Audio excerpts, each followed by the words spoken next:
Boa noite, a paz do Senhor Jesus Cristo, meus amados irmãos.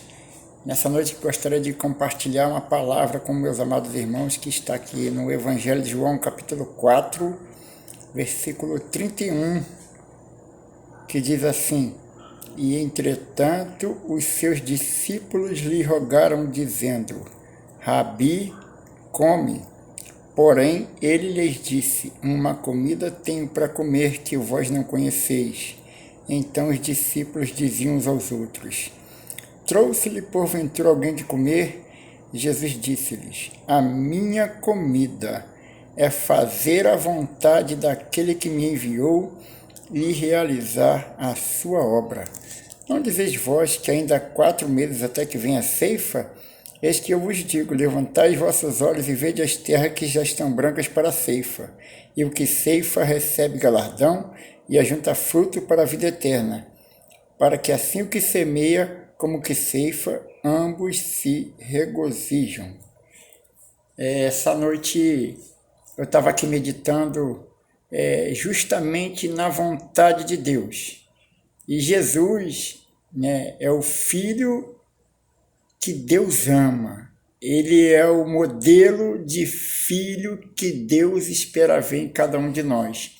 E num determinado momento, quando ele estava ali, os discípulos chegaram trazendo comida, E Jesus sempre usava as coisas naturais para falar de coisas espirituais. E ele disse: olha, uma comida eu tenho para comer que vocês não conhecem.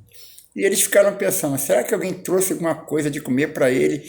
E ele disse: a minha comida é fazer a vontade daquele que me enviou e realizar a sua obra. Ou seja, Jesus se alimentava de fazer a vontade de Deus.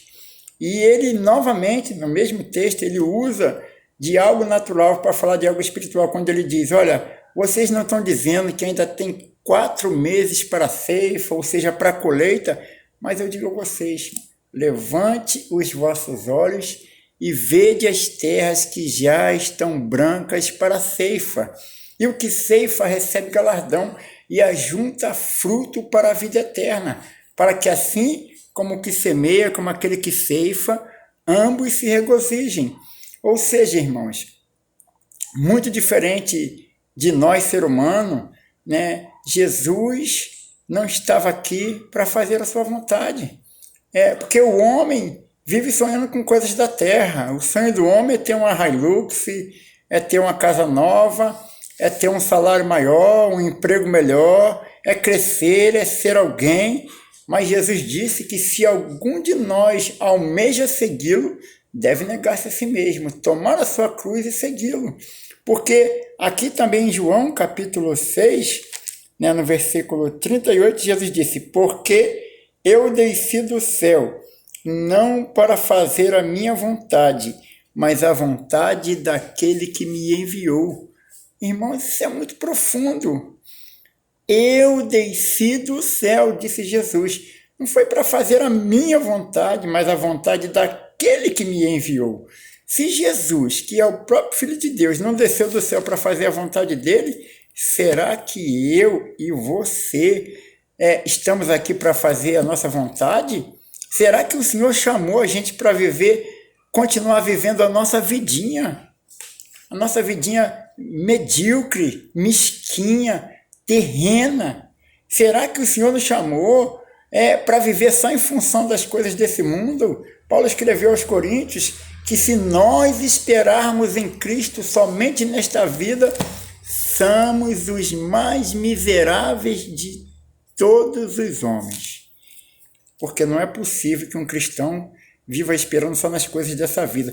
Mas a pergunta continua: se Jesus, que é o Filho de Deus, não desceu do céu para fazer a vontade dele, será que nós estamos aqui para fazer a nossa? Agora, qual é a vontade de Deus, irmãos? O que Deus quer? Qual é o desejo dele? A Bíblia vai dizer aqui em 1 Timóteo capítulo 2, versículo 3, assim: porque isto é bom e agradável diante de Deus, o nosso Salvador, que quer, que deseja que todos os homens se salvem e cheguem ao pleno conhecimento da verdade.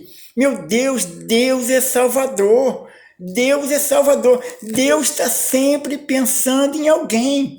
O homem está sempre pensando em alguma coisa, em algo que ele pode ganhar, em algo que ele pode conquistar. Deus não. Deus sempre está pensando em alguém, porque Deus é Salvador.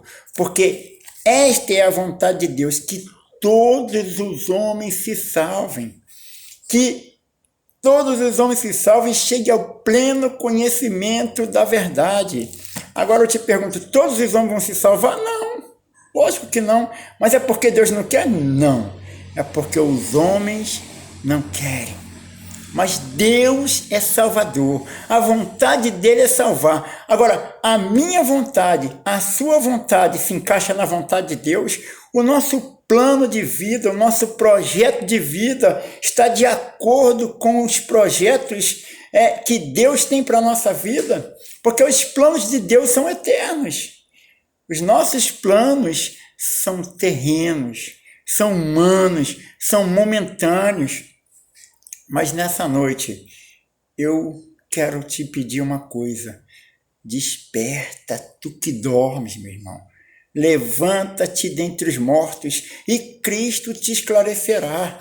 Não é possível que a gente vai continuar vivendo como um menino da fé, correndo atrás das coisas desse mundo, querendo comer o melhor da terra, enquanto muitos estão desejando comer terra. No sertão, no interior do Maranhão, nos lugares mais pobres do nosso Brasil, pessoas almejam comer terra porque não têm o que comer, enquanto muitos irmãos no meio da igreja estão querendo comer o melhor da terra.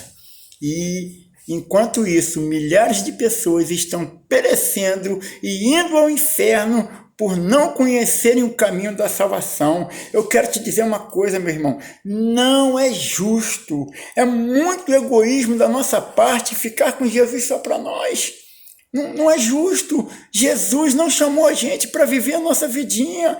Não é justo a gente não falar desse amor, dessa salvação tão grande que começou a ser anunciada pelo Senhor, foi confirmada pelos que a ouviram e hoje é a nossa vez. Mas aonde é que nós estamos gastando a nossa vida? No que nós estamos investindo? Porque esse mundo aqui é um mundo passageiro. O mundo não é um parque de diversões. Aqui não é o lugar do nosso descanso. Nós estamos aqui com propósito e com uma missão. Existe um propósito, existe uma missão, que é fazer o nome de Jesus conhecido em toda a terra. A Bíblia fala que o nosso ministério, lá em 2 Coríntios, é o ministério da reconciliação. Deus estava em Cristo reconciliando consigo o mundo, não lhes imputando em seus pecados e pôs em nós a palavra da reconciliação, de sorte que somos embaixadores, ou seja, os maiores representantes de Deus na terra. Somos nós, a igreja, que tem que representar a Deus na pessoa de Jesus, pelo qual o mundo pode se salvar, pelo qual o mundo pode ser reconciliado com Deus, porque a Bíblia diz que Jesus é o caminho, é a verdade e a vida, e que ninguém vai ao Pai a não ser por Ele.